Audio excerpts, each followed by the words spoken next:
I'm going to mute. Good. Good. All right. Good morning. Good morning. Good morning. And let me get them in there. Okay, good.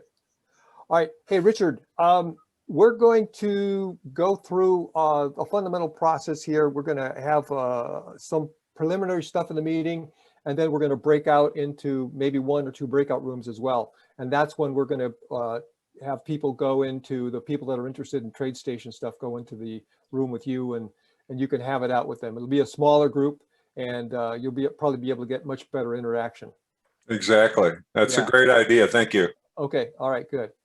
All right. Well, welcome everybody. Good to see you guys. We got 24 people. Hopefully we'll have a few more before the next few minutes here.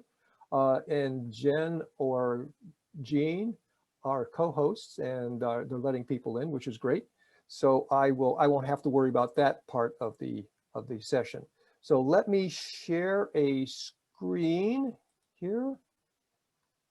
Okay. So this screen, let's see,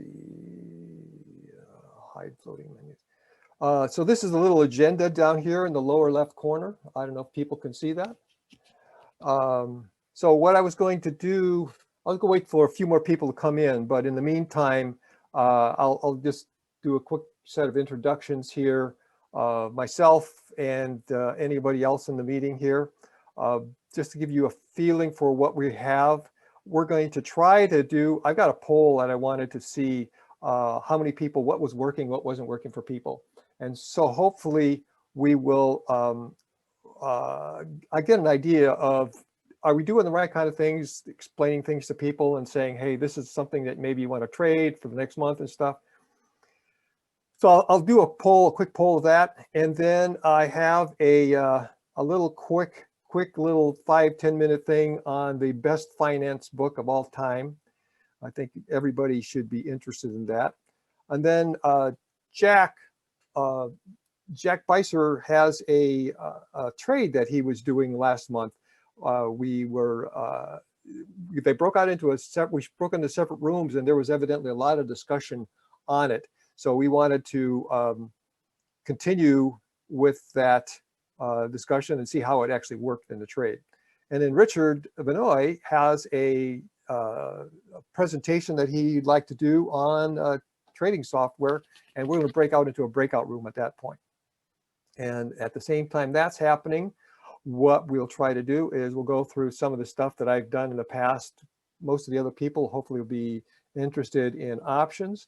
We'll go through a Black-Scholes model that I did, and I'll show you an example of exactly how I use it in for doing various analysis. And we're also doing earnings season coming up. So people have asked me questions about how do you start trading, and probably one of the best things I've seen is this personality profile assessment. And I'll go through that a little bit, just very briefly, and then let people go off and do that if they want to actually go and do that for themselves. And if they want to share it with the group, great. If they want to send me a copy and let me take a look at it, I'll do what I can to help people channel them right down a path that is great for them. And then, of course, at the end, we'll do, what do you do on Monday? Take a look at the excess profits. Turns out that there's nothing on that.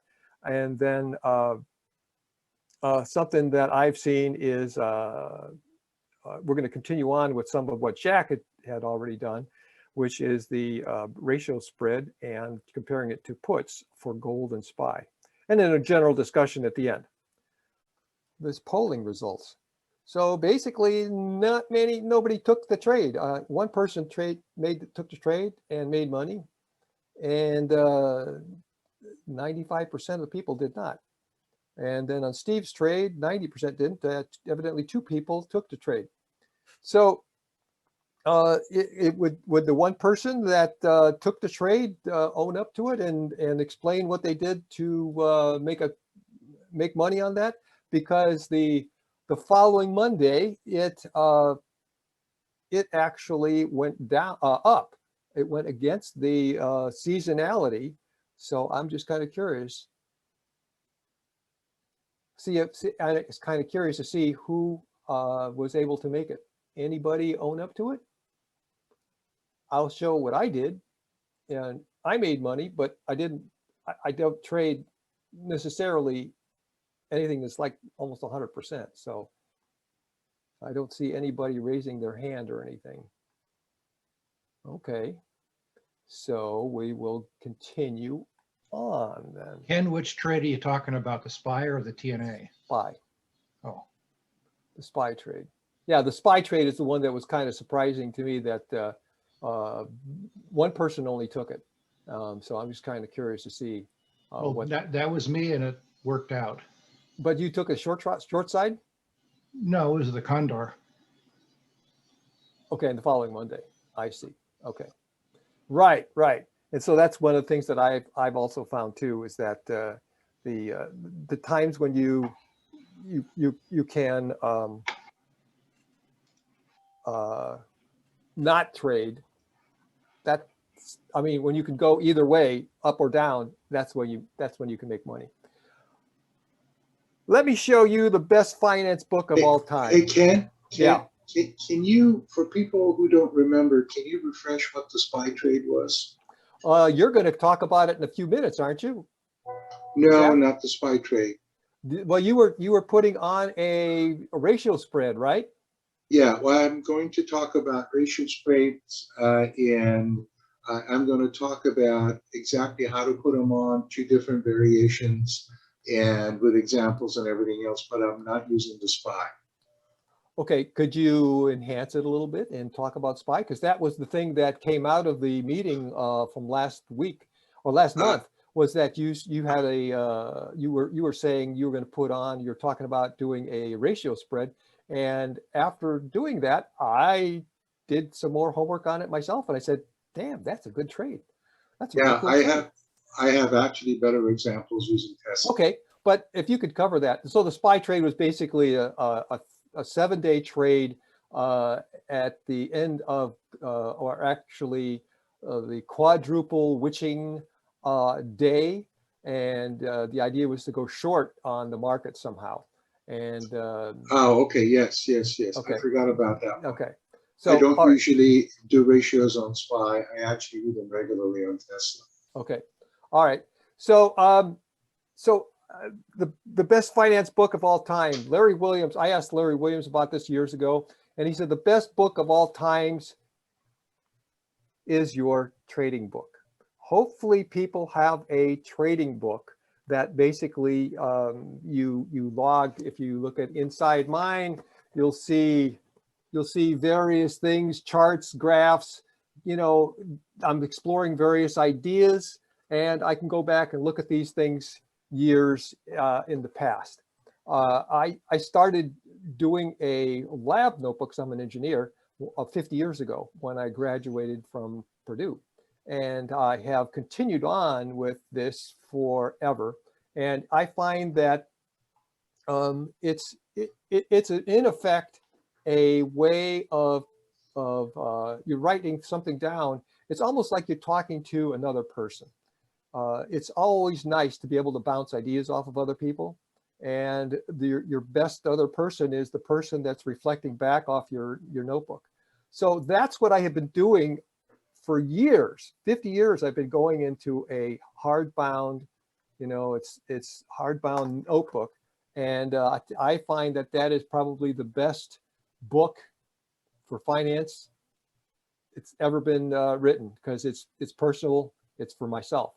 So now what I do, though, is a little bit different. So one of the things you saw in this notebook is that I had a chart. There's a chart in the corner here. It's like, this is really, really tough to do. You got to draw it out, and it's kind of hokey looking, right? So my problem for years has always been that there's got to be a better way to do this. So I'm going to share my screen and show you what I found to be a better way to log log my trades or develop something.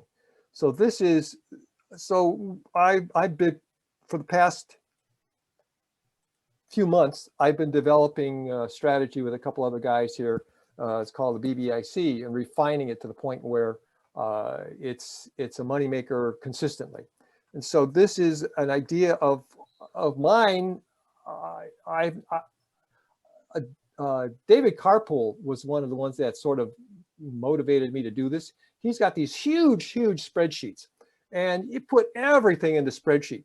I never thought about putting everything into spreadsheet, but now it's like, okay, this is my TradeStation margin account. This is only one strategy. I'm looking at a margin account. I'm looking at a Roth account. I've got a TOS account. And then what happened in each of these things? You know, what was my prices that I entered the Iron Condor? What were the strikes? You know, this thing automatically figures out if you're going to trigger a violation of the short side or the long side. And it also, I could put in the actual transaction, the actual chart of the past week. So this shows the previous week. It's not this week, but this shows the previous week, and it shows the price action of the SPX. This is the price action of SPX. This is the price action of each of the strikes through the week. And these last two charts are the P&L basically of the top one is the P&L of the Iron Condor, and the bottom one here is the P&L of getting rid of the short put side. So this particular one, I violated my trigger point on the short side, and it actually bought back the short put, and then you can actually plot all these things out. So bottom line was, it's a way that I can document myself along the way, and it is wonderful. I never thought about using a spreadsheet for this kind of a thing in the past, but it is superior right now for me compared to a notebook. So I haven't entered in a notebook for about 6 months now. Once in a while, I jot down an idea, but just an idea, people. Hopefully that let's see. Okay, that gives you an idea. Was there something on the screen there? Did you guys see the polling in the middle of this thing? Were you able to see this shared screen? Sure, yeah, no problem. Okay, no problem. Okay, good. All right. So that just gives you an idea of how I'm documenting myself along the way, and this is now it's becoming a fundamental part of my process. I typically auto trade, and that allows me to look back and look forward and see what really happened. And with TradeStation, I can actually track all different ways, what simulation says and what reality says. But this is even better now that I can actually isolate each individual trade, because TradeStation doesn't give me this level of refinement. I can't really look at this level of detail, or I can't look at this unless I had to write some code in order to be able to do this kind of stuff. But it really helps me better visualize. I tend to like pictures. Pictures are worth their weight in gold to me. So anyway, so let's see, is there anything else? Hey, Ken, while you're on the spreadsheet for Yeah. tracking, just one thing, maybe for people who are doing a little more boring investment things. One of the things I used to do whenever I was reallocating in a portfolio, mutual funds or whatever, if I was doing it long term, what I'd do is something similar: log the trade, and then leave a space for Comment? No. For the future, to evaluate against a do nothing trade. Like, if I didn't make this trade or reallocations or rebalance, what would it be today? And then you'd just plug in today's values, and it would give you a snapshot on whether it was a good trade or not, a good reallocation or not. And it's something that I would do months to years later, just to see if, did I time this rotation well or whatever. And so people doing less active trading can also use a tool like this as a measure of, am I making the right moves at the right time? Or am I making efficient use of my time Capital. to reallocate? Yeah, exactly. That's exactly what I'm trying to do. So you see here, there's two tabs. There's Ken and there's Ken Better, right? So if you look at Ken, that was the, this is what actually happened. And then what could I have done better? And then here's a click and you can find out what could have been done better. You can see all the detail of how it should have been, it could have been improved. And this is much more involved in what you were talking about, Grant, but what's really impressive about spreadsheets and being able to use pictures and stuff in there is that you can get into some tremendous detail and very good depth in analysis. And then what I end up with is a set of rules, and here are my set of rules out of this thing. So each week, these rules just keep on getting refined. If I keep on making mistakes or if there's something doesn't work, I carry this along with me so that I can actually see what works, what doesn't work on that. But yeah, absolutely. A simple one, I did a presentation on portfolios, and there's a spreadsheet up on Google Sheets that you can download, and you can do a portfolio tracking, I think, on that too. So yeah. So if you had a particular thing that you found very useful, Grant, it'd be great to see what is your the spreadsheet that you use. Is there anything special about it, or is it just just simply a list of all the different things?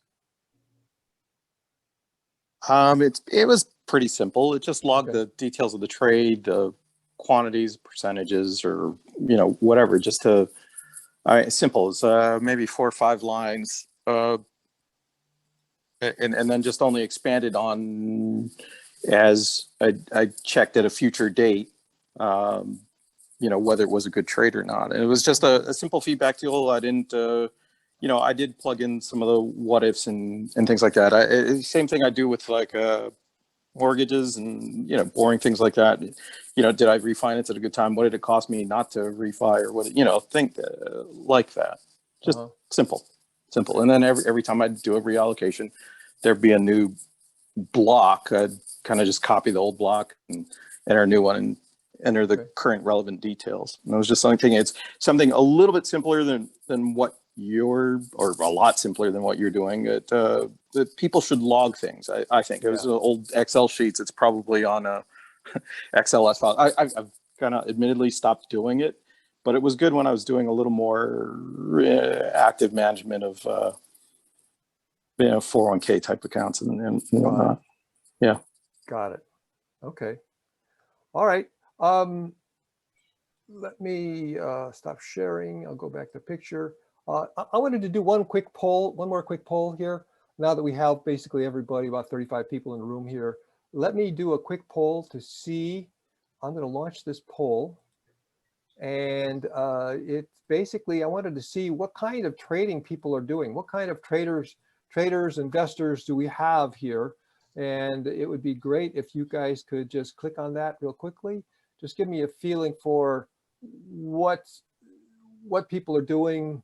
One of the things I should have said in there was maybe your platform, but there's just too many different platforms here.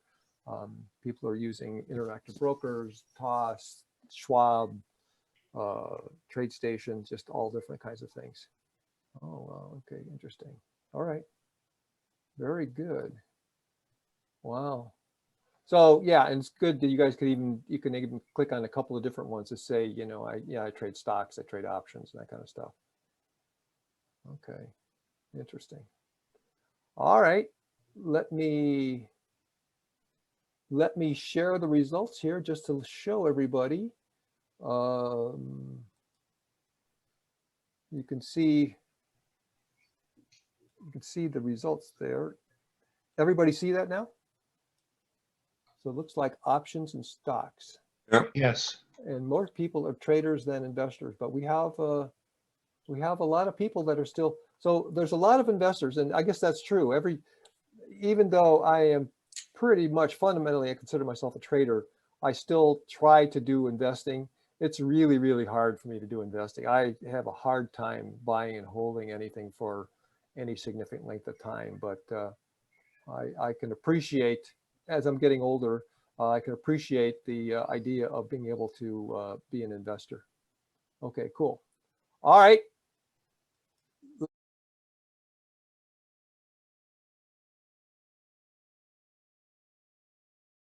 Don't know, Ken, my theme will be trading stocks with two different indicators. I actually did a trade with my own cash test over the last month, and I'm showing how I did it, how I got about it, what I did, and what the results were. For the assistance, I appreciate that. So today I'm going to be talking about the magic of ratio spreads. So these are, it's an old existing trade. I'm going to talk about what some of my mentors have taught me and how to use them, how to manage them, and how to make money with them. Okay. So standard disclaimer, this is educational. Please take everything with a grain of salt and verify everything I say. It's not investment advice. All right. So, and then since most of us do play on the long side in order to keep things simple, I'm going to be talking about bullish ratio spreads, okay? And there's a couple of different variations of that, and I'll be talking about two of them. The standard call ratio spread, okay? You think the market is either natural or you think it's going to be going up, okay? And it's an option strategy, and typically you buy one long and you sell two short, okay? It's an undefined risk strategy, but in my opinion, it is a fairly safe strategy, okay? And I will discuss why I think so when we talk about some actual examples. So basically, you're buying a call for the long side, or you're buying a put for if you want to trade the short side. That's a little out of the money, and then selling two or more of the same option, but on different strikes, further out of the money. So it's very similar to a credit spread, except that you've got two shorts instead of one short, okay?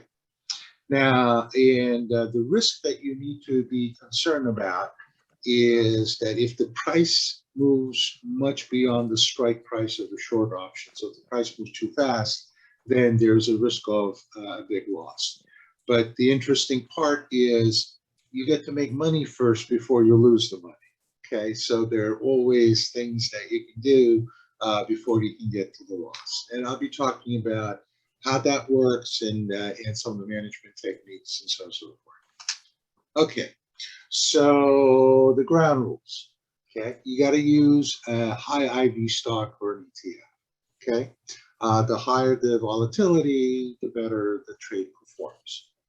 I only trade high quality underlyings with lots of volume. To be honest with you, in the worst possible case, I want to be trading an underlying stock that I wouldn't mind owning at an incredible price if the worst ever happened, okay? Typically for the regular call ratio spreads, it is best if you use like 20 to 30 VT monthly expiration options, because that's where the most volume and most the narrowest bid and ask spreads are, okay? But you don't have to if you don't want to, but I find that to be the best. And it's best to do after a big move, because after a big move, you're going to have high volatility, okay? Okay, so I'll be talking about very clear definition of the entries and the management stuff.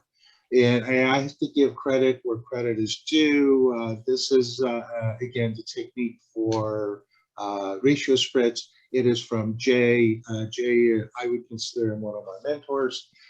He's a hedge fund manager. He's extremely good. So, interesting points. I'll tell you what the points are. Hopefully it makes sense to you. and then I will show you a precise example as to how I implemented those. So you'll be pretty clear, I hope. If not, please, interrupt and ask questions. So the key with that one is to find out where one standard deviation is at. Once you figure out where you're trading, what time frame you're trading, what your DTE is, then get your one standard deviation off toss. So max profit calculation is, you'll remember we got a long and a short, and there's a wing in there. So the max profit is wing size plus credit received. Okay, we always do these for credit, just like a regular credit spreads. Now, it's also pretty important to calculate your break-even point. Your break-even point is your long strike plus twice the wing plus the credit received. Okay, and I'll show you how I do that. Now, the trick is you need to place your break-even about where one standard deviation away is, because you really want to be able to get into profit by the time expected move is done. Again, you got to make sure you enter for credit. Now, if you expect larger moves, use wider wings. If you expect smaller moves, use smaller wings. And typically, the IV will, your current IV situation will tell you, what kind of wing size you could have. So that's another one. Typically, when IV is not that high, your wing sizes are going to be smaller. When IV is pretty wide, IV is high, you'll be able to get wider wings. The advantage of wider wings is the wider profit takes. Okay. So, and also another thing to know is it's a positive theta trade, and it's a high number. So the trade makes money as the time passes. So even if the stock doesn't move or even moves against you, you make money. So that's a pretty good thing. Okay, Jack, so let's talk. May I ask a question, Jack? Yeah. Do you by any chance have profit loss graph that shows the profit loss of this versus the underlying? Yep, coming up. Okay, great, thanks. I'll do a real life example that I put together I think yesterday, and then we're going to look at the risk charts. Okay, thanks. Okay, you're welcome. Yeah, an option trade would not be complete without a risk analysis chart, right? So I like trading this on Tesla, though you can trade it on anything you want. Again, we had talked about a SPY trade last month, and frankly speaking, I'd forgotten about that one. If I recall, I took it and it didn't go the way I wanted, and I just made a little credit profit out of that one. And that's because SPY didn't do what I thought it was going to do. So even though it went against me, I still made money. So let's look at this example. Tesla is around 650 now. Okay. So I'm looking, the closest monthly expiration is August 20, which is 35 DTE, which is okay, maybe a little longer, but it's okay. Standard deviation, $101. That's because Tesla has an high IV, and that's why I like trading Tesla. So the actual trade is you're selling a back ratio, but they call it back ratio. It's really not a flat back ratio, it's a ratio. It is, you're selling 700, 720 calls, and we're collecting $11.35 credit. Okay. Now let's do quick calculations. How did I pick it? The break even is long strike plus twice the wing and credit received. So the break even is a 20. Wing size is 700 is my long, 20 is my wing. Twice the wing is 40, and then plus my credit. So I'm looking at $751.35 for my break even at expiration. Okay. How does that compare to where break even and standard deviation stand? Currently, we're at 650. One standard deviation is $101 away, it's 751. So it's almost a perfect fit. Okay. So this is the trade, and Tesla is kind of trading in a narrower range over the last several days. So the IV is not as high as it normally is. Therefore, the wing size is not that wide. But that's okay. This is the right trade. So my max profit is my wing size plus my credit. It's $3,135. That is if it expires at the top of the profit tent. Now, here's the important part. We cannot lose money on this trade if the stock doesn't go up, because we entered for $1,135 credit. And, if the stock never gets to where we thought it was going to get to, we can get to keep the credit or a part of the credit depending on your risk appetite, because we have the theta burn. That's one of the really nice things about ratio trades. Okay, now here's the risk profile for this particular trade. Okay, so current price is at 650. This is where we are. Okay, and we entered at the credit. Okay, so at expiration, there is no way we're going to lose money. If it goes down, or even if it stays where it's at. As a matter of fact, below 700, we cannot lose money. Actually, up to the break even, which is around 751, we cannot lose money. The max money we can make is right here. Can you see my mouse moving, by the way? Can somebody give me feedback? You see my mouse moving? Yeah. Yes, we can see it. So the max profit is right here. This is $3,135. Okay. This is If at it expiration, right? I'm sorry, what? This graph is at expiration. This is the blue one is at expiration. Okay. The purple one is the current one, and we'll talk about that one too. Okay. So every day the price, every day, assuming something bad is not happening, we'll talk about those too. This magenta line will be moving up and up and up. Okay. So here are the things to consider. We cannot lose to the downside because we entered for credit. The price has to go through the tent, okay, and hopefully will make us profitable before it starts losing money. And you never let it go beyond break even.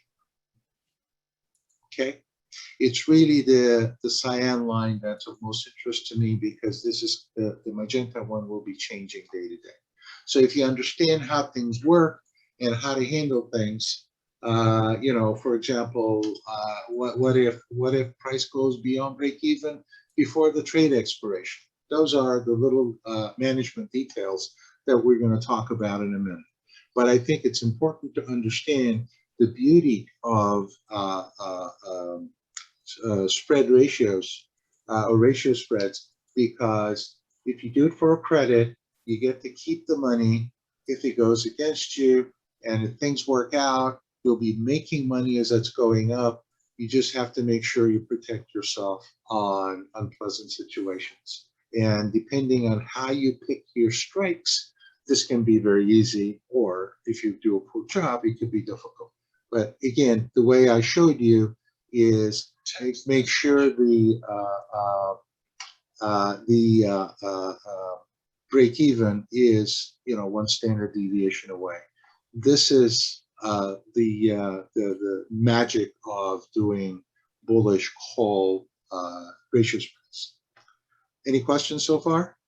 Yeah, Jack, one of the questions that came up is to what is the margin required for this particular trade here? Actually, it's not cheap. I am not sure. Probably, I'm guessing it at this point. We can take a look at it. And I have a portfolio margin, so it really doesn't matter. Now you don't go and put 50 or 100 lots on this trade. Okay, again, this is trade small, trade often type trade. And I'll show you another way how to do that with shorter time frames that you can do it on a weekly basis. But yes, there is a portfolio margin. There's a margin issue. If somebody could look it up for the trade we had, 700, 720s. So it looks like about Actually, $15,000. is it? $15,000 on that particular one on a traditional margin account that cannot be done in an IRA because it's a short call. Okay, it cannot be done in IRA. Hold on one second. All right. Sorry, I went to check it. There is, there is an. I have two questions. The first question is, I'm not an option trader, but is it possible to put in a stop loss so that it automatically exits the trade if you get close to the break even? Yeah, you can. You can. Absolutely. So you don't have to sit and watch it. You can actually just put in a sell order to sell it or to exit the whole trade if it gets close. Okay. So the answer is yes, you can do that. But if I had to give an opinion, I would say don't do it. The reason for that, unlike stocks, where you can put stops and get executed relatively close to your stop, you could on the options. There are two things. Okay, you either put a stop, and typically you get out at market because you want to be out at that time. Because you put stop limit, you can never get executed. Okay, and that will be the case in options, especially when things are going against you. If you get executed at market with the options, you could have horrible things. And options market orders are never as good as the stock market orders. Okay, and especially when you have two legs, you will get hurt on both legs, so you could end up with horrible things. What I typically do is put myself an alert, and the system will alert me. I get text messages, emails, notifications, whatever, and I will know that I need to go take a look at it. And you could do that just before the break even. Okay. And if you're worried about doing it this way, wait till I show you, when I get to the my own version of the strategy, and then you will see you don't have to worry about that. Okay? Okay. That was a long way of answering your question. But one other thing there too is that if you do a exit and it is approaching that 750, look at how much you're going to be down. You're going to be down $3,000 on that trade as it approaches that 750 break even. Well, yeah, but remember, this is today. Yeah, I know. Today the price is at 650. By the time it gets to 751, hopefully several days will pass and your magenta curve will be moving up. So it's not going to be the same by the time it gets to 751. Right. But this is a 1 month out trade. So if you look at the next week, 2 weeks, if it gets up there, you're going to be down $2,000 or $3,000. Well, that is if you don't do anything. Yeah. Yeah. And the magic. So that's what I mentioned here. Next chapter here. Right. The magic to making things work is management. Okay. Now, by themselves, if everything works out, I think ratio spreads are wonderful because you can make money on the downside and on the upside, or even if it doesn't go anywhere. Okay, can't say that with a lot of strategies. And if things get out of hand, we're going to have a management strategy. So what can go wrong? So first of all, it's a negative vega trade, meaning with increased volatility, you will lose money. Okay, if volatility expands, it can lose money. And I used to think earlier on when I was trading options, volatility expands when prices go down, right? And we learned later on, found that is not the case. Volatility can expand even if prices are going up. Okay. And as a matter of fact, I do use a volatility indicator, volatility temperature indicator in my trades that show me, is it a good time to buy credit or is it a good time to sell credit or premium? So it's really important to understand volatility. Secondly, price could be moving up too quickly, which will of course expand the volatility and the trade could be at a loss. So that's really the volatility expansion is the issue that we need to manage ourselves. So the management technique, okay, you kind of need to understand the current strength of the move and how far it can get before expiration. For example, it's been going up, it goes from 650 to 700, and you've got, 3-4 days left. Is it really gonna hit 751 before? Or for that matter, in 2-3 weeks, if it's a month trade, 5-week trade, it's not in 5 weeks. But anyway, let's say it's a 5-week trade and you're in it 3 weeks or 4 weeks and price has gone up to 710, you're already making money. You can just exit the trade and you're doing fine. Okay, you take your profit, you go away. But let's say this happens early on.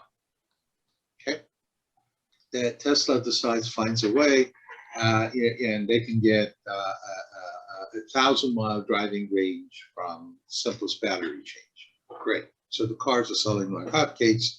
Stock is shooting. So typically, you worry about this, after the price is above the long strike, which is at 700 right now, or the price is moving incredibly quickly. Okay. Now, the determination is it going to, can I take some money off the trade and be profitable? One option. Second option, scenario to think about, is the price going to be above break even at expiration? I.e., do I wait or do I not wait? Because, the price goes up to 700, and I've got from 650 to 700 in, let's say, in 4 weeks, I've got 1 more week to go. Yeah, not very likely that it's going to go to 750. And I can still take corrective measures if it goes faster than I think. But, I think I'm pretty safe. And at that time, I'm already in profit. So might as well, if I don't want to take the risk, just take my profits and walk away. Okay. So in the worst case where you think you're early on in the trade, you're not making money, and you think that break even is going to be penetrated by expiration, okay, you turn into the ratio spread into what we call the J-fly. J-fly is a J special. J is my friend and mentor, and he kind of devised with that. And basically, you're turning it into a time spread butterfly. Okay, again, time spread butterfly. What you're doing is you're buying another long call, which turns this into some form of a butterfly, but it is not at the current month.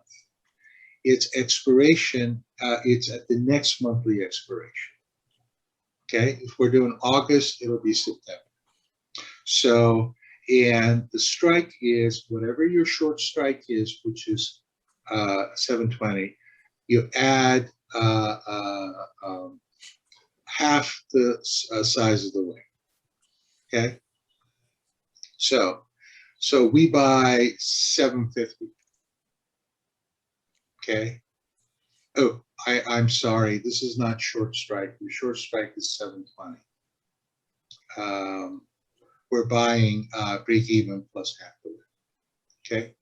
So you buy 750 call. It's expensive. It's $21. But this will save you. And what will this do?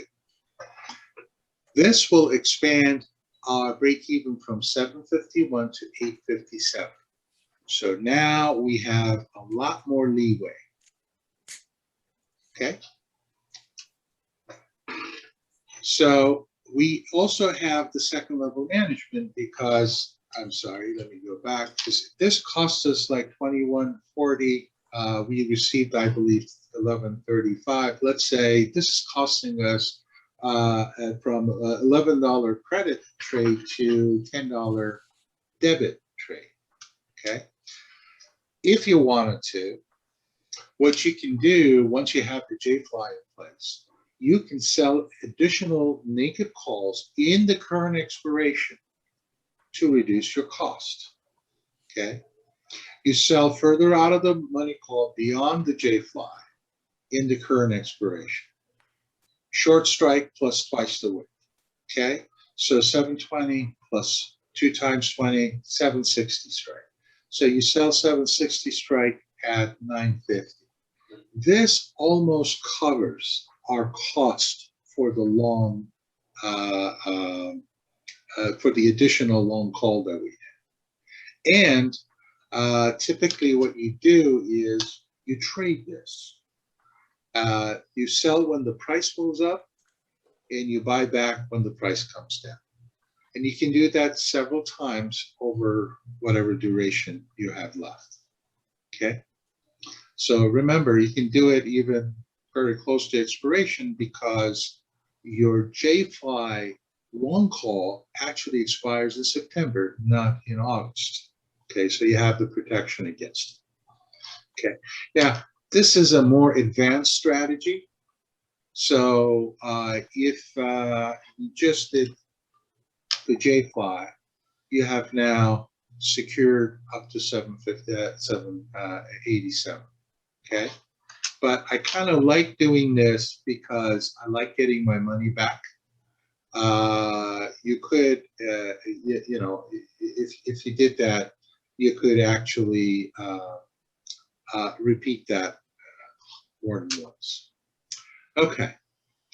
Now, the magic of ratio spreads for me is that you can't lose money in one direction and the price has to go through the profit tent in the other direction. So it's like a win-win scenario. Okay. And one can treat them like the vertical put credit spread to collect credit and keep it. Okay. Which is now I have told you about the, you know, a really good way of trading bullish ratio spreads. I'm going to tell you about what I do. Okay. I do a little different. Again, the ground rules are high IV stock, only trade high quality on stocks or ETFs with good volume. And as I said, in the worst case, be prepared to own a good stock at a great bargain. Okay. Now, instead of the 20, 30 DTEs, I usually do them 7 to 10 DTE because I'm looking for better visibility. Okay. And again, it's best to do after a big down move. Okay. I'm looking for elevated volatility. So this is kind of what I do. After a big down move, I'll find where the price will not go. Now, this is a simpler technique, by the way, but I find where the price will not go in the short term, 7 to 10 DT, and that's your short strike. Okay, very easy. And I'll go through an example. You'll see how I trade this. And those are actual trades, by the way. And then I find the long strike above my short strike. That'll give me a tiny credit. Important, tiny credit. You know, we try to collect as much credit as we can. This is just the opposite. I want a tiny credit in pennies, less than $1. Okay, so if it's not less than $1, that's kind of a dead giveaway that you're not doing it right. And the reason for that is I want to get as wide of a tent as possible. Okay, because this is a two-step trade. First, I enter, and when I enter, I'm trying to protect myself with a fairly conservative trade. Again, this is how I do it. Doesn't mean you guys need to do it that way. Assumption: Tesla is at 650. Okay, it will not go below 500 in the next 7 days. Okay, I don't think it's a bad assumption. You could use a different number. 500 just feels really comfortable to me. So 500 is my short strike. Now I'm looking for a credit trade for a minimal credit. So I try to look for my long strike, okay, long put strike, to give me minimal amount of credit. And I find that yesterday, 560 was the right strike to give me a 30-cent credit. Okay, 560 gives me a 30-cent credit. 570 will cost me 2 cents. Now I could have used 570 because 2 cents is not money.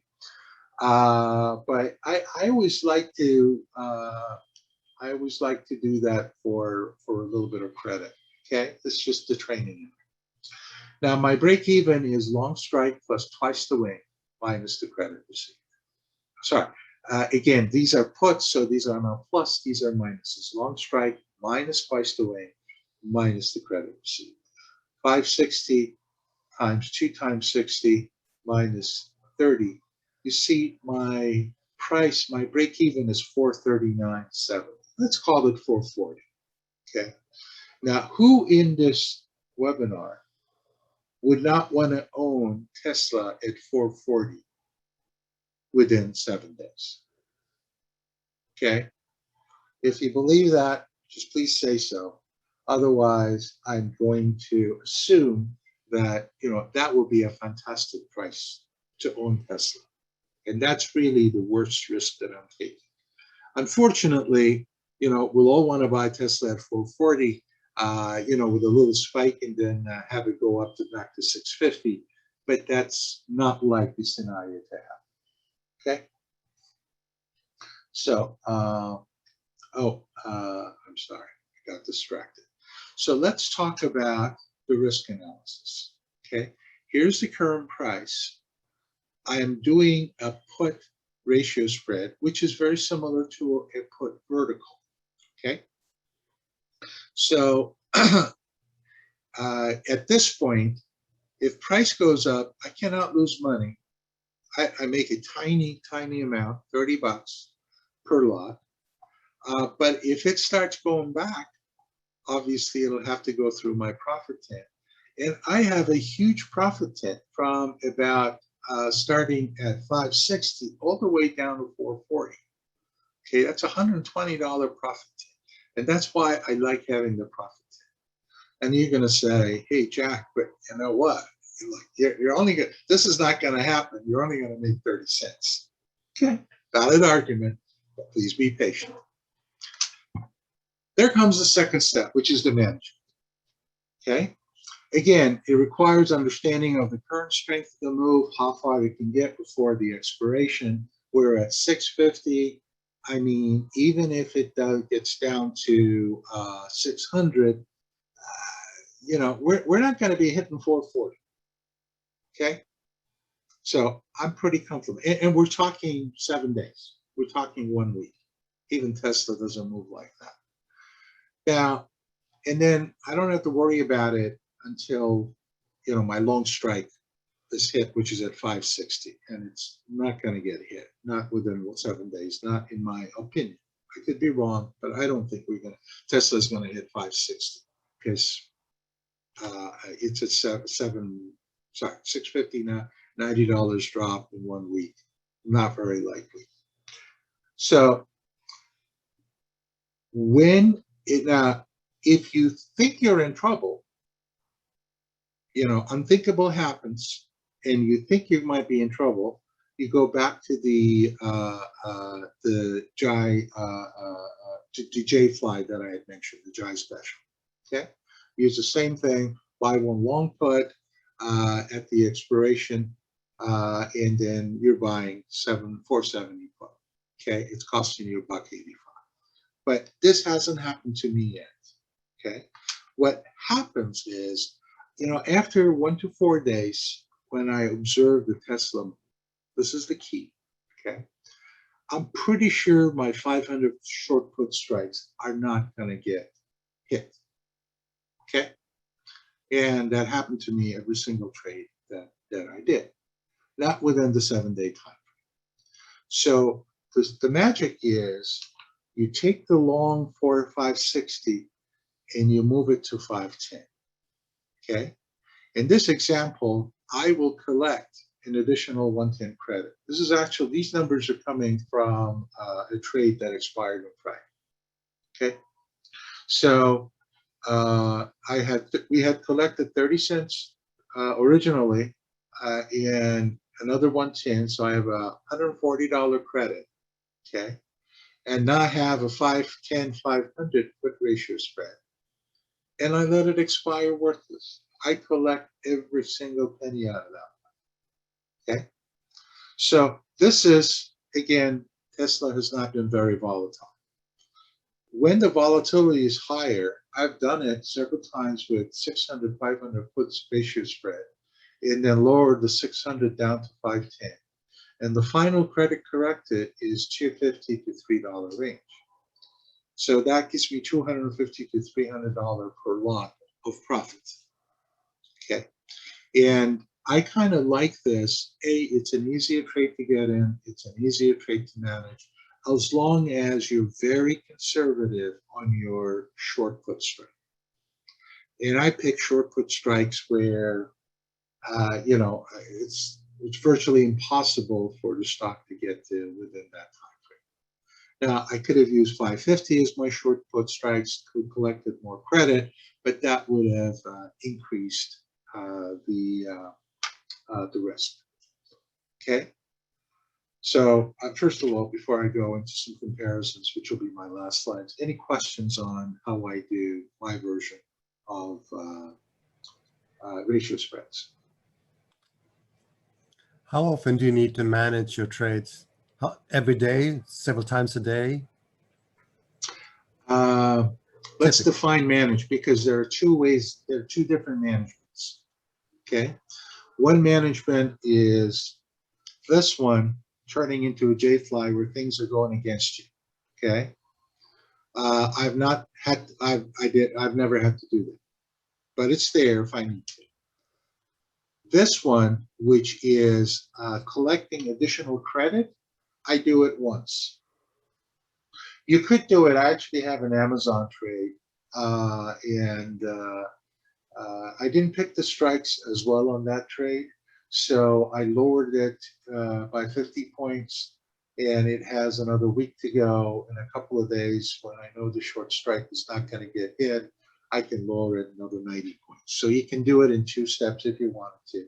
But again, that's a slight variation. In Tesla trades that I do, I only do it once. Okay.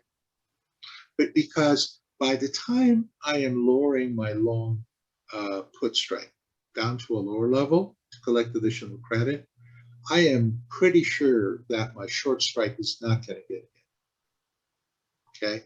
500 short strike in 1 week is not going to get hit. Now, that's because I've been following the stock for a while. I know the action. You know, this kind of strategy, I would not recommend that you write a scanner and, you know, look at stocks that you've never seen before and try to do that. These are high quality stocks, but high volatility, and stocks that you follow. Okay. One of my mentors who uses actually the original call ratio spreads. I mean, he does that in like 7 or 8 stocks that he follows. He knows what the price action is. He knows how the stocks react to things. He understands the stocks, and that's why he feels comfortable doing it. Okay. I picked Tesla because I've been using Tesla for a long time. I like trading it. I understand the price action. So actually, there are many times I wanted to own more Tesla stock. Unfortunately, I was never able to get that, buy the stock or get a sign on a very good price, because it never happened to me. Never had an assignment. Now, maybe I'm playing too conservative, but I don't know. I make money.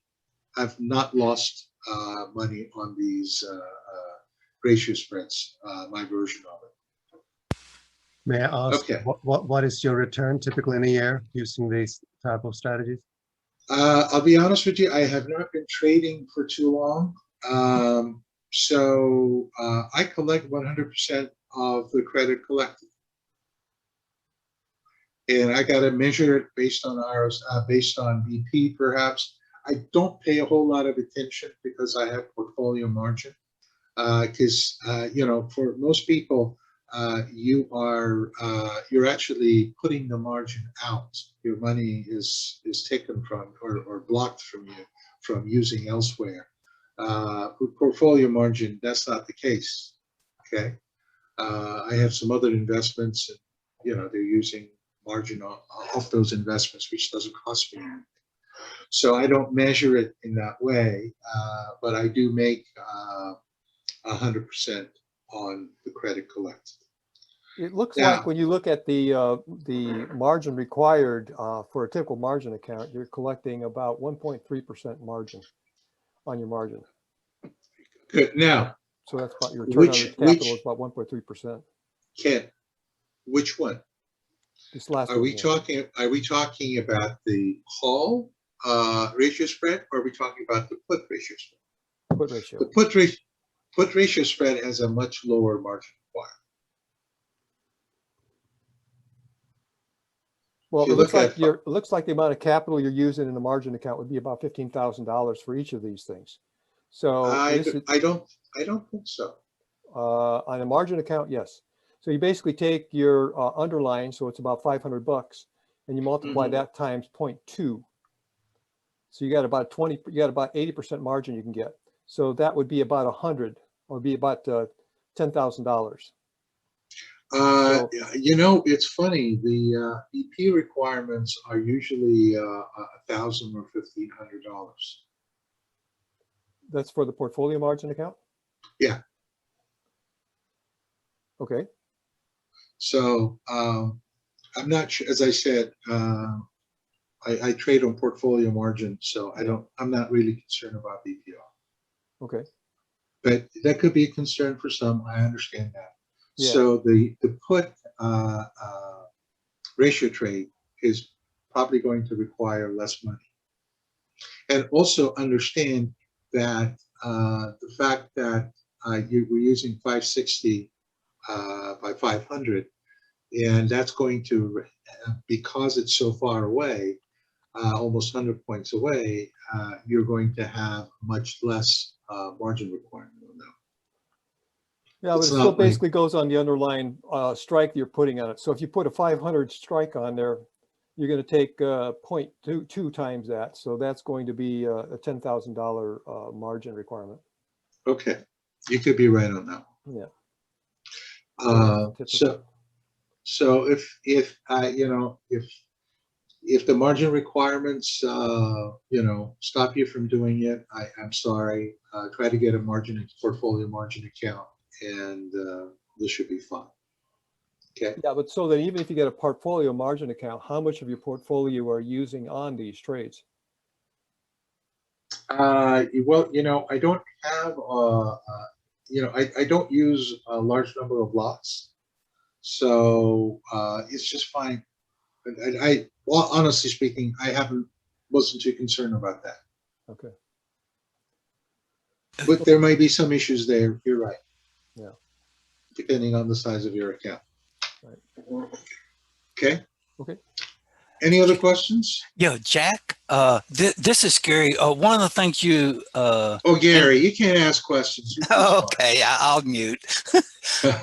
One of the things, when you go to enter the trade, you made the comment after a big move down. Kind of, can you share any information on how you kind of nail that to make sure it's not the beginning of a bigger move?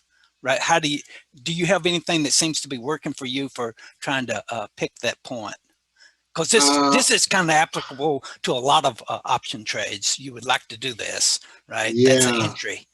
Yeah. So you want to know how the Holy Grail, where the Holy Grail is, right? when is volatility fixing to stop falling, right? Okay. Happy to talk about. Can I defer your question? Absolutely. In order to talk about, well, first of all, I don't have a magic wand. but that's where knowing the stock, how the stock moves, comes in. But I'll talk about some, you know, some of the things I look at, but I'll have to share my POS screen. Okay. Yeah, sure. I So- was just, Let's try to move on here. We want to make sure we get to Richard's presentation here as well.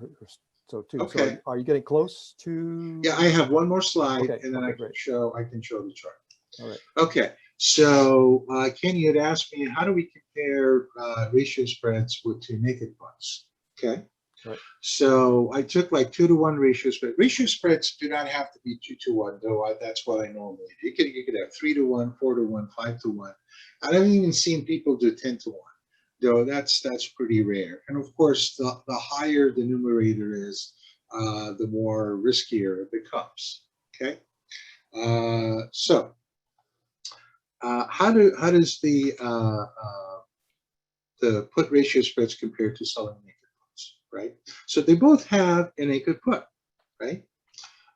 Naked puts will collect slightly higher credit, and they may show profit a little faster, because remember, you got that long leg on the ratio spreads that's kind of working against you for a little bit. Okay, there's a tug. Pulling on, there's a war going between the long and the short side, but the short side is doubled, so hopefully that's going to work. Now, and the problem with naked puts is, in my opinion, they're harder to manage. And I call it rolling and hoping, because if it goes against you, you know, the most common strategy is to roll it. And then you're hoping that the price will turn back up, and it'll be all right. Now, I know a trader who trades puts, short puts, and he actually had a Tesla trade, which he sold it at 800. I think he's been rolling it for about 6 months now. Okay, and still not profit or break even yet. So. These are some of the issues. On the ratio spreads, what I really love is the fact that they can make money whether the price goes up or down. Okay, they have a wide profit content, especially the way I trade them. Significantly better break-even point than short puts. It's lower risk. It's safer. And I think, given the management techniques that we saw today, they're easier to manage with good results. You know, you could you'll have to calculate your strike prices, but they do work. And you can adjust the ratio for higher profits if you wanted to. Okay, it's like a more fine-grained adjustment. You could do 3-to-1, 4-to-1. You could do 5-to-2, and kind of play with that. If you were so inclined. Okay, so this ends my presentation. Any questions on ratio spreads? If not, I'm just going to switch over and talk about how I might look at answer Gary's question. All right. Great. Thanks, Jack. Okay. So, do share. Could we go on to Richard's stuff here? Jack, I have a question Yeah. on Hold on a second. Oh. Good question, Jack. Thank you, Chance. Yeah, go ahead. Can you see my screen, my stock I chart see screen? charts. I see Yes. charts. Okay, perfect. All right, go ahead. So on your your after 1 to 4 days adjustment, when you roll it Yeah. to the, in this example, you roll it to the 510. Why not just roll to 500 and knock out one of your short strikes and you get more credit? Ah, Or I'm wanting okay. to- Yeah, I thought about doing that. Here's the problem. Probably the 500 is not going to get hit. But what if it goes down a lot? Your management ability is taken away from you.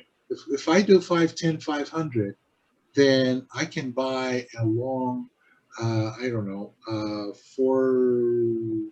420, I'm sorry, 490, 480, I got to calculate a spread, a long put, and still manage a profit tip. Okay, so basically that 500, if you remove the vertical spread and keep it as just a short put, your 500 is your line in the sand. You make money or you lose money based on 500. If I leave a 510 in there, I'm getting almost the same amount of credit because I don't have to buy the short back. Okay, I'm getting almost the same amount of credit, but I'm giving myself a profit tent before I lose money. Does that make sense? Yeah, I forgot about that. Yeah. Okay. Okay. So Tesla. Okay. Look, I'm looking. Let me see if I can get a slightly longer period.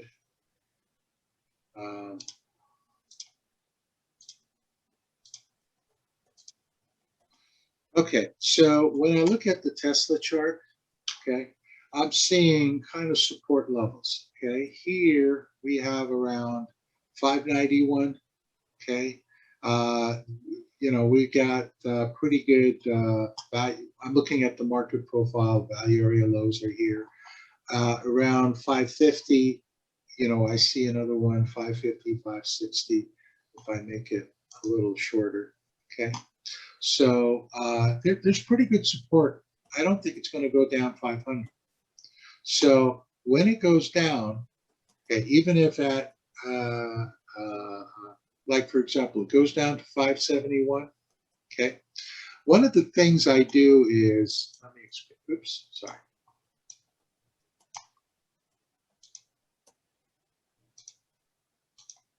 Let me just explain. Oops.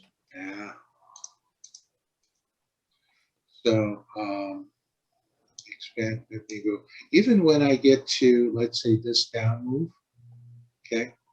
So I'm kind of concerned on 571. Is this going up? Is this going down? I actually measure the temperature or the heat on the volatility. And what it says is after this one, okay, what it tells me is the IV was high here. This is my IV temperature. IV was high here. By the time it moves down here, IV is low, which tells me they've reached some kind of a balanced area. So it's okay to do it afterwards, okay? And this will correspond to a decent down move, but not something for me to worry about. So this would have been the perfect place to put it. And we have the same thing in here too. Is basically what's saying is IV is the highest here because it's red, okay? And it says I see my down arrow here, meaning volatility started going down. Volatility was the highest here. So when I get that, this is the perfect time to get it, okay? Because I'm getting the highest premiums for my two shorts, okay? This would have been a great time to get it. And this, by the way, I'm not as worried about the fact that it's going to go down, but this would not be a good time to sell because the volatility at its lows. So if I actually entered a ratio spread here, I'm going to collect less in credit, and I won't be able to go as far. Now it'll still work because you know the stock is moving up, so it's still okay. But it's not as good as here, or it's not as good as here. So does that answer your question, Gary? Okay. I think Gary is on mute, but I'm assuming that hopefully that explains the question, the answer. Okay, I'm going to stop sharing. And Ken, you want to take it over? Okay. So going along with what Jack was saying, I really liked the idea of this back ratio spread, and I started to try to see if I could actually apply it to something like gold. Since gold doesn't really, I tried gold and SPY. And so I said, well, I've got a margin account and I've also got an IRA account. So what happens is that the margin required for a Gold, this is a ratio spread monthly. This is a ratio, this is a naked put monthly, and this is a weekly ratio, and this is a naked put weekly. And you can see the premium collected here in all these cases, and you can see days till expiration. So it's 38 days effectively for a monthly, and it's about 3 days maybe for a weekly expiration. The return on capital, if you could do this week after week after week, if you look at a 1-to-2 ratio spread, your return is about 5.23% per year. If you do it, remember Jack was talking about this big hump. Well, if it ever drops down into that big hump, you're going to make more than that. But if you hit it with the fundamental return, the fundamental premium of 92 cents each time on a 170, 168 ratio spread, you're going to end up with about a 5.3% return yearly. So that would be 12 trades. If you did that on naked puts, you'd be at about 12%.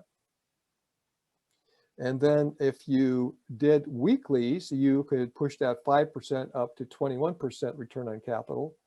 And this is an IRA. Or if you did naked puts and you were able to successfully do it, but like Jack says, naked puts, you have the issue that you can be put to stock and you could be trading that naked put for 6 months out. Just keep on rolling it and rolling it and rolling it. If you have a margin account, here is the kind of things you're going to see is a yearly return on capital of about 30%, or a naked put, you'd get about 75%, 76%. Whereas weekly, you could get it up to about 160% or 1,500%. So this is on gold. So one of the things I'm thinking about doing is putting a gold trade on for the future and just keep on selling, just basically collecting rent on gold. Collecting rent on gold or collecting rent on SPY without having to own it. And I kind of like that idea. I like the idea of renting something or collecting rent for something when I don't actually have to own it. And you only have to show ability to own it. So I think that's a pretty nice way to go. I don't know if anybody else has any other opinions of that, if they see any other downside risks of something like that kind of a trade. But this is just to enhance some of what Jack was talking about. I see the stuff that he's doing with Tesla, and yeah, it's pretty interesting. I'm going to have to take a look at that a little bit closer. But just to spike a couple of other ideas in there. Okay. No opinion. Okay. All right. And I showed a Black-Scholes model a few last month. And, you know, you ask, well, what can you do with that? Well, one of the things that comes up is a question that I had was, what would happen if you traded a 30 delta spread? So this is basically optimized. I basically created a spreadsheet and I said, well, this is delta here.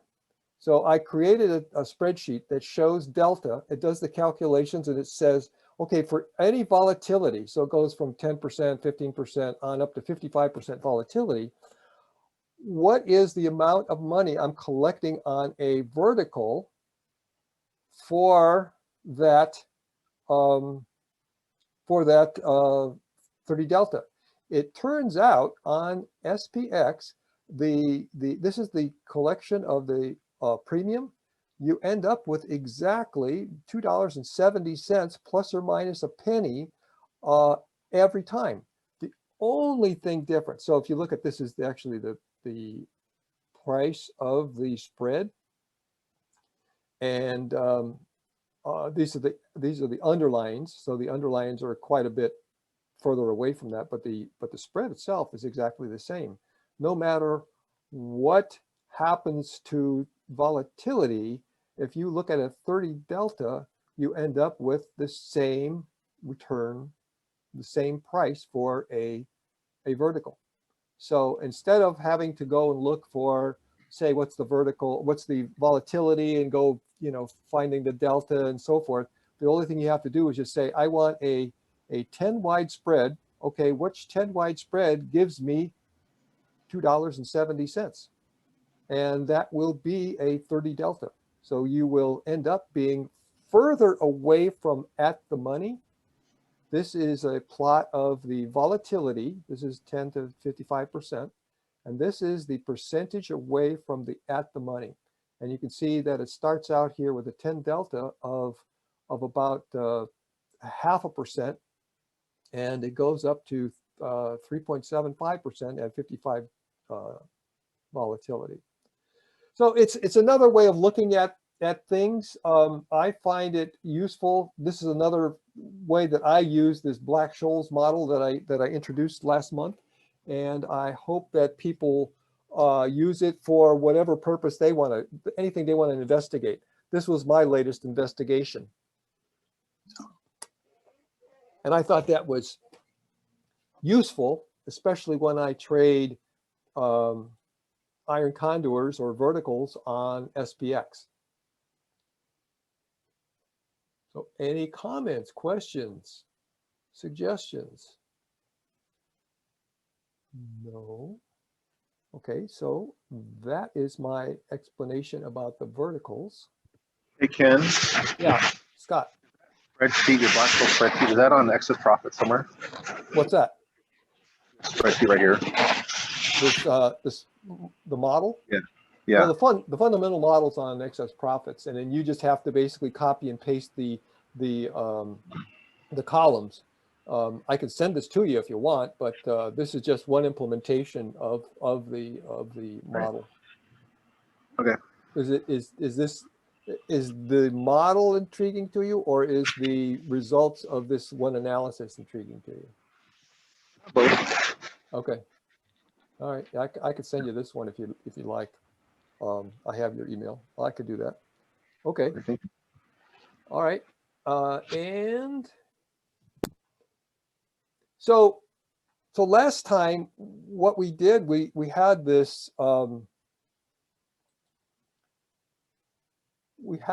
trade which was supposed to be a short on SPY, and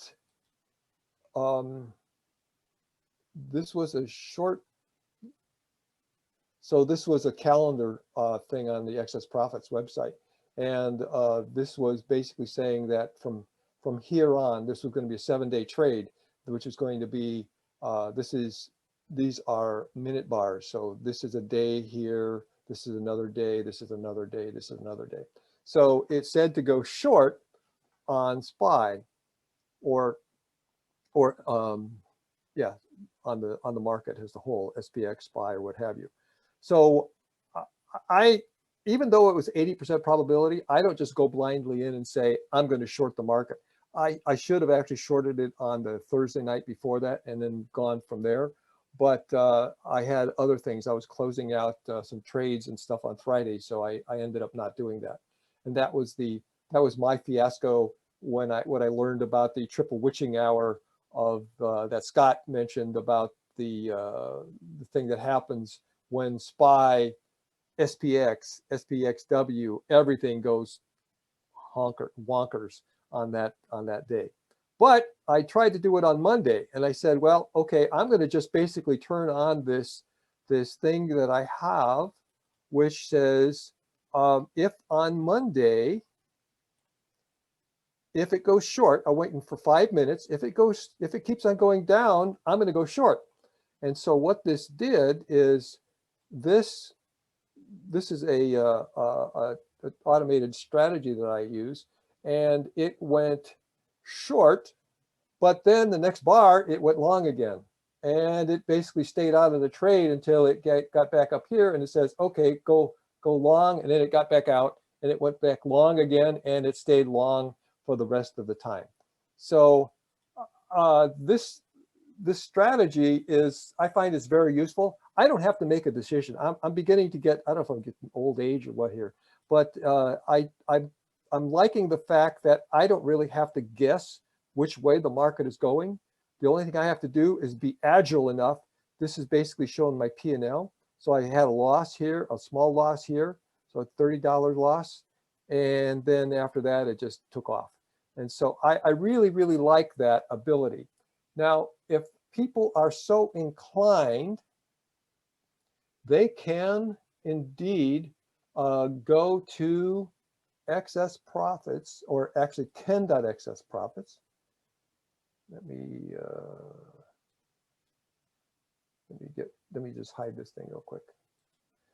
If you go to Ken.excess profits, you'll see a thing that says Ken. You go to this thing here which says financial trade station code. You go to this page and you can go to trading about a price point. If you go and download this code, you can do the very same thing. This works on anything. It'll work on this, what I just showed you was stocks. It'll work on I got also here for futures. I was actually trading futures on this one. And so just taking a futures contract and saying, okay, if it goes below this, go short. If it goes above this, go long. And it ended up going long, and it made a nice profit through the day.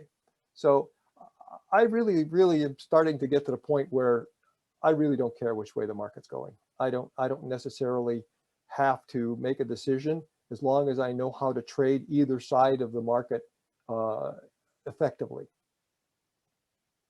So I don't know if other people are doing this kind of thing, or if, like what Jack was doing, he was showing a preference. He was saying, okay, I think the market, Tesla's going to keep on going up and so forth. And that's why I just keep on doing it this direction, which is okay. It's got some validity to it, but I think I make more doing this kind of a thing. My return on capital is better doing directional trades, but being agile, being able to get in and out of them quickly. And I'm right there with you. I have something like this that's similar, that auto trades. It basically uses the opening price, and then it knows the 5-day ATR, and if it goes above, like, I think it's 5% of the 5-day ATR plus the open, it goes long. If it goes 5% of the ATR, open minus 5% of the ATR, it goes short. The issue I've had though is if it wiggles up and down a lot, you get long, short, long, short, long, short, and you're just losing money in all those trades. So what I do is, but you put a history, you're familiar with the term hysteresis? What? You're familiar with the term hysteresis? Yes. Okay, so basically I put hysteresis into this thing. So what it does is it says if it goes below this 5-minute point, then it goes short or it goes flat. See, it goes flat here. If it goes above this point here, then it goes long or it goes flat. So inside your range, you're flat. Right. You're outside the range, you're long or short. Correct. Yeah, I've done it where I use the open as a stop price. So if it goes back to the open, I stop out. So I don't use the range per se, but yeah, it's similar. So but this one here, what's kind of nice is that I can actually say the number of trades, the maximum trades that I'm willing to do, right?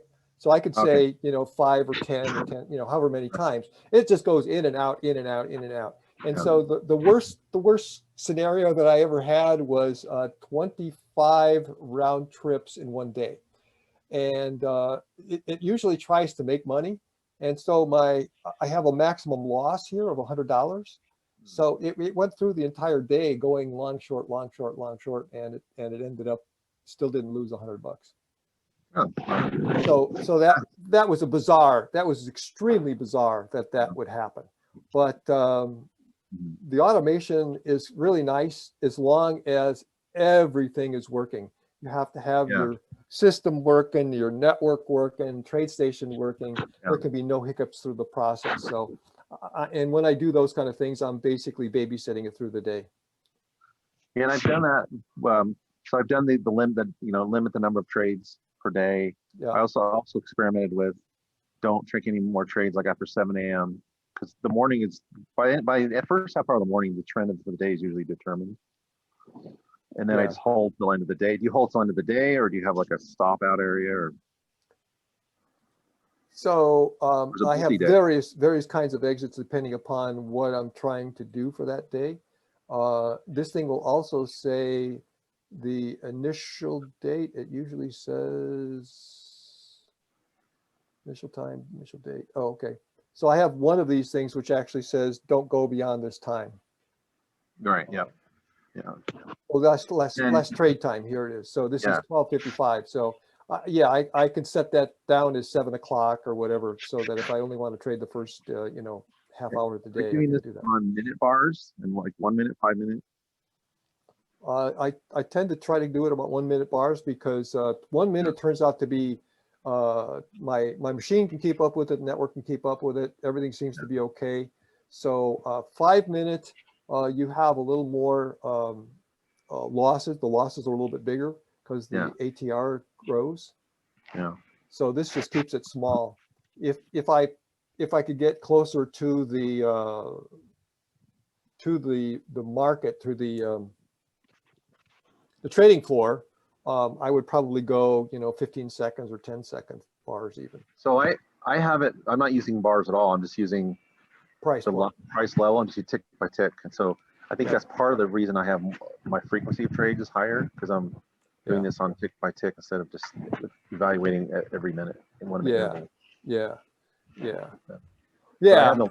I mean, I'm getting in right at that line. I'm getting out right at my stop. So my entries and exits are very precise, but they're also more frequent. Yeah, but it's okay if it's frequent as long as you don't consume a lot of capital doing it, right? And Right. so what I tried to do is, in the strategy that I showed you on my website, I try to actually make a little bit of profit on each one of the trades. So a penny or 2 pennies or something like that, just so that I pay commissions plus a little bit. And that's why I was able to go 20 some trades through the day and still not hit my $100 loss. But yeah, that's one of them. And then so that's one that I did for the short on the market. The other one was where did it go? Interesting. Was the other one? It's got to be hit here. There it is.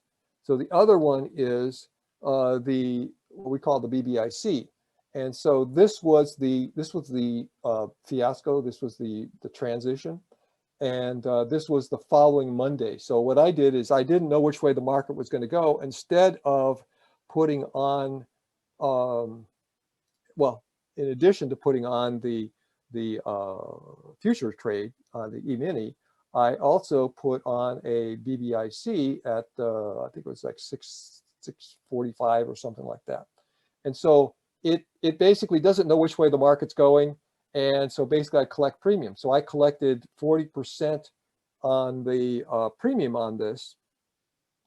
And this is these are 15-minute bars. So this is a day from this faint line to the next faint line.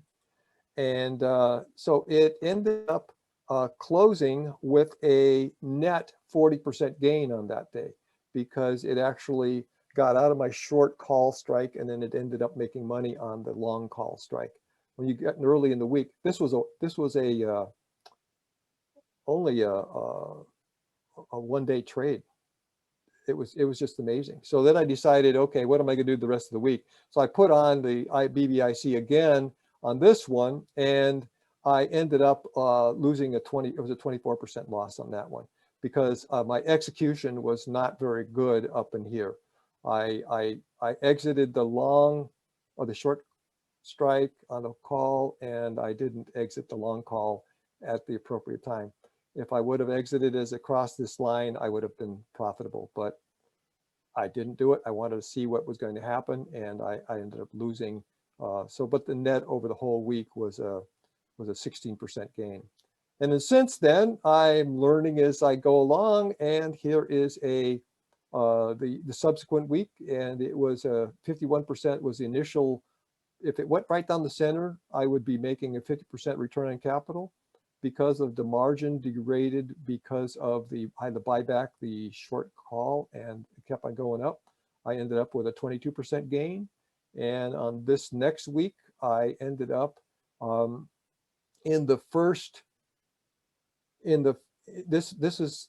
this was an exit. So it came out, I ended up going through support. It dropped through support and it exited my short put, and it exited my long put.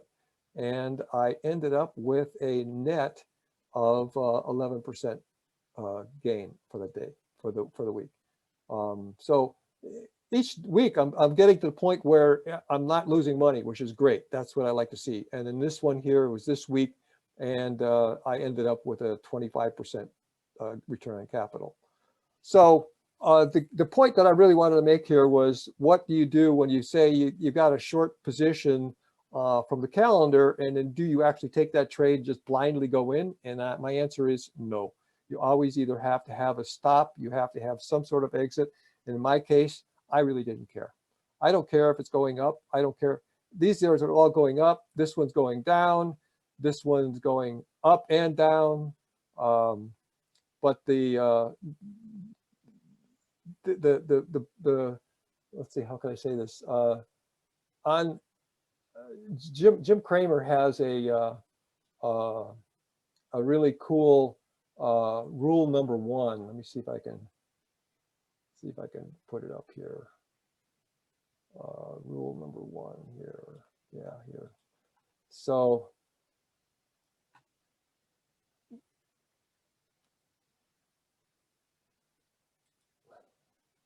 rule number 1 is bulls make money, bears make money, and pigs get slaughtered. So on this trade that I just showed you, this trade, can people see that trade? Oh, sure, no, good, okay. On this trade, this last trade of the week, early in the morning right here, I was up 90-some%, 95%. And then through the day, I ended up, it kept on falling. So I ended up with only a 25% return on capital. So don't be a pig, get out of the trade, and go on to the next one. See if you can find a better trade. So that was what I learned from this week's trading. So anyway, so let me, Ken, amen to a lot of what you said. Yeah. You know, the more I've done this, the more I learn it's not always about picking the right direction, but it's more about volatility. You understand volatility. And then I was listening to a podcast, it was an interview with John Bollinger, who created Bollinger Bands. Yeah. He said the exact same thing. He says he's been trading for 30 years. He said eventually he came to realize that everything's about volatility.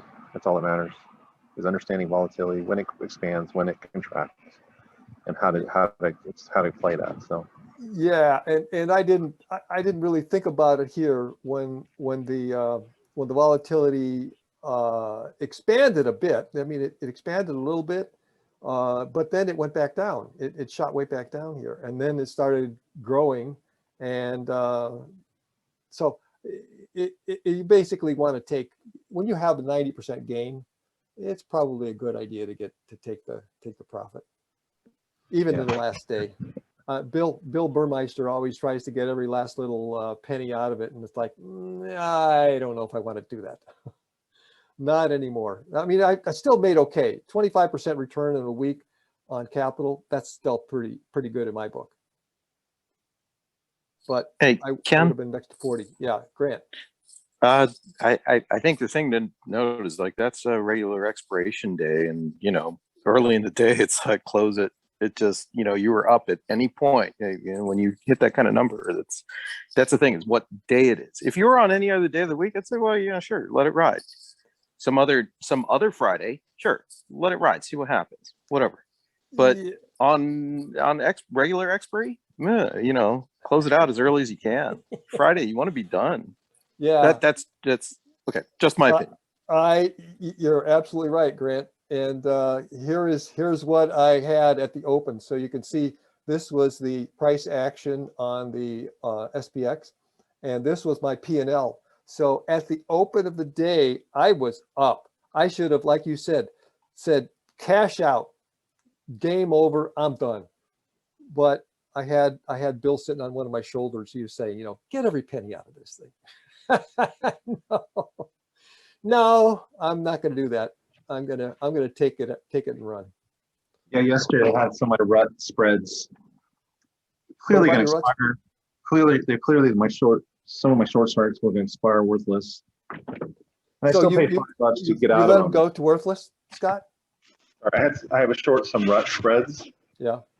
Rut index spreads, and so they were clearly going to probably expire out of the money. You're breaking up. You're breaking up there, Scott. I got a bad Wi-Fi connection here. Okay, you're back again. Okay. All right. All right. Oh, okay, cool. Wow, I got 22 people in the breakout room. Wow, cool. All right. Anything else here? Let me see. Let me see what else I had on my. Can you hear me better now? I'm on a. Yeah, that's good. That's good.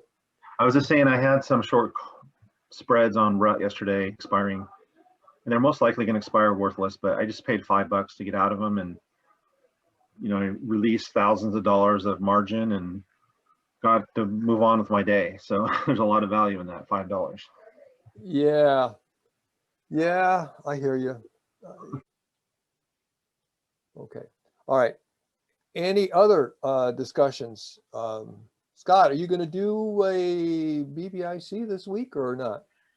Yeah, I think I will. I'm going to do more of what you're doing. Kind of do it your way more. So just get more familiar with some of your research. Okay.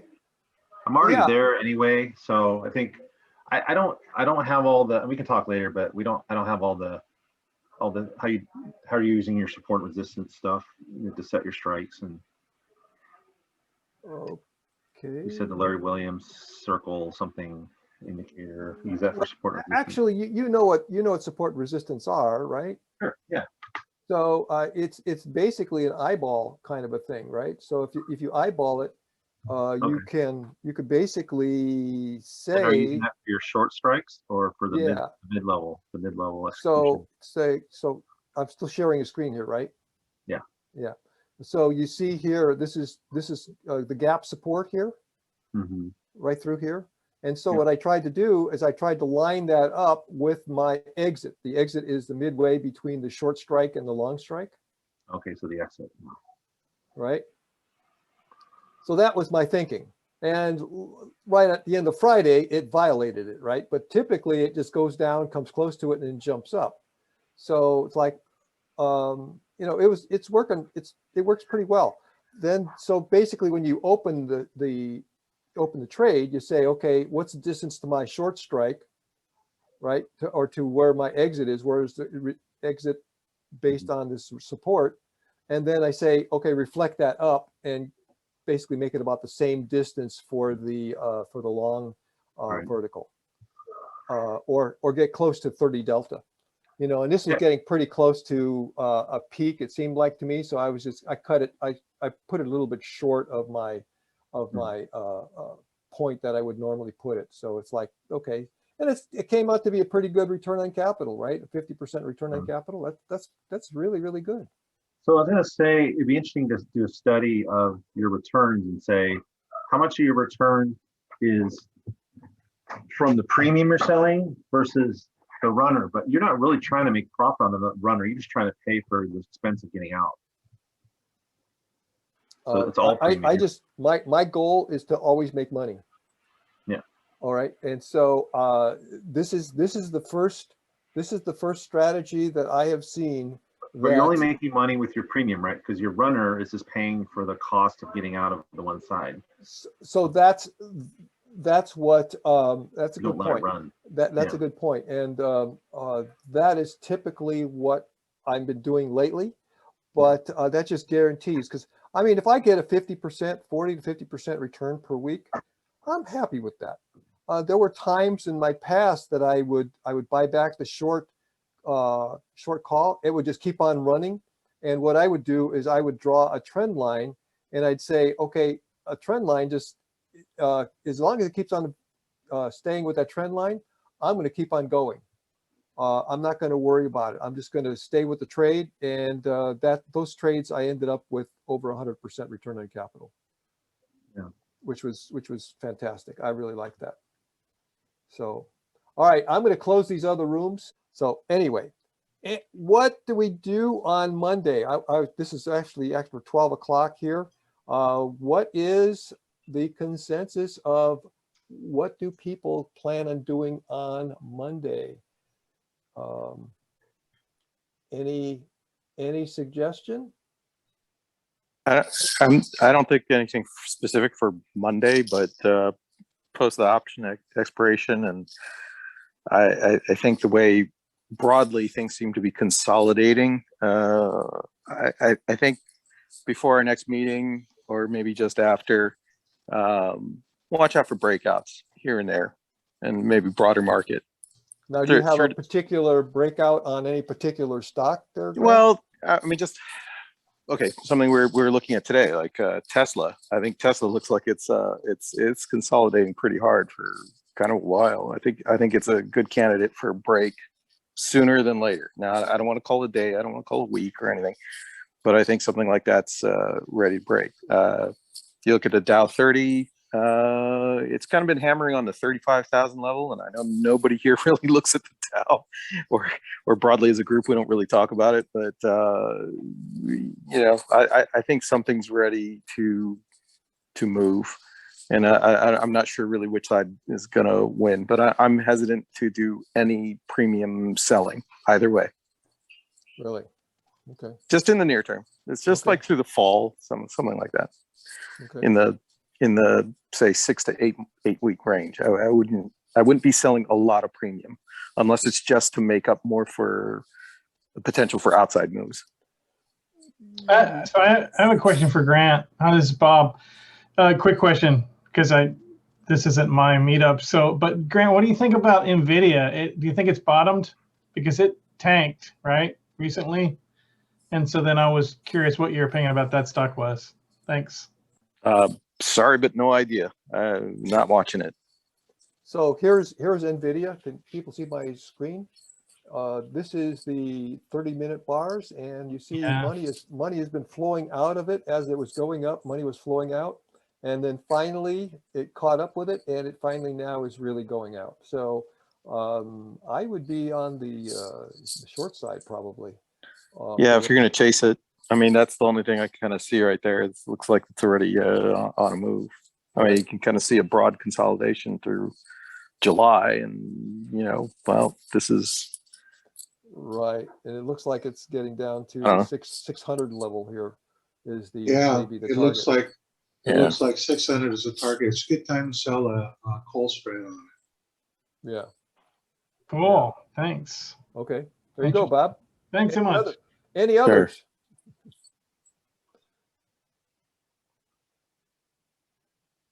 No others, huh? Okay, let's see if I have anything else here. Just general discussion. Yeah. All right. Well, I just consistently, I am having a hard time passing up this iron condor stuff. I mean, it's nice to be able to make 20 to 40% per week return on capital. I mean, I can't put it down. It's like, I don't know if I'm addicted to it, but it's very, very profitable consistently. So that's kind of nice. Can you make a presentation on it next time? I did When? in 2 months ago. Oh, we must have missed it. Maybe do another one. No, and then there is on the Excess Profits website, If you go there, you'll see a presentation on how to do it by, I think it was in 2017, was by Zhao.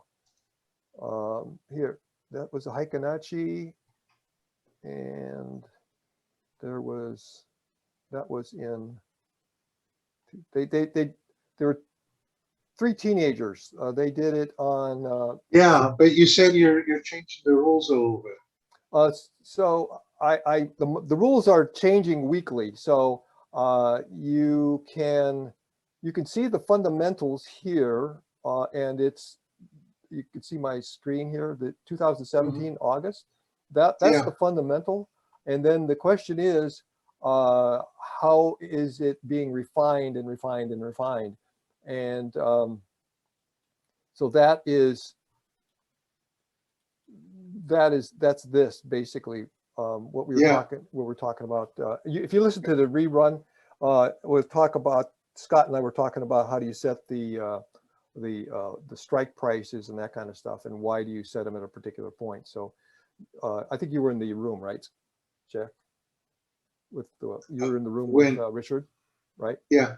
Yeah. So yeah, go listen to the rerun here, and you should be able to pick that up. Okay. All right. Great, people. I want to thank everyone for attending. This has been a very worthwhile session here. I want to thank everybody for coming, and I will hopefully see people at the next meeting, which will be, I don't know when, August, but the 3rd week in August there. Yeah.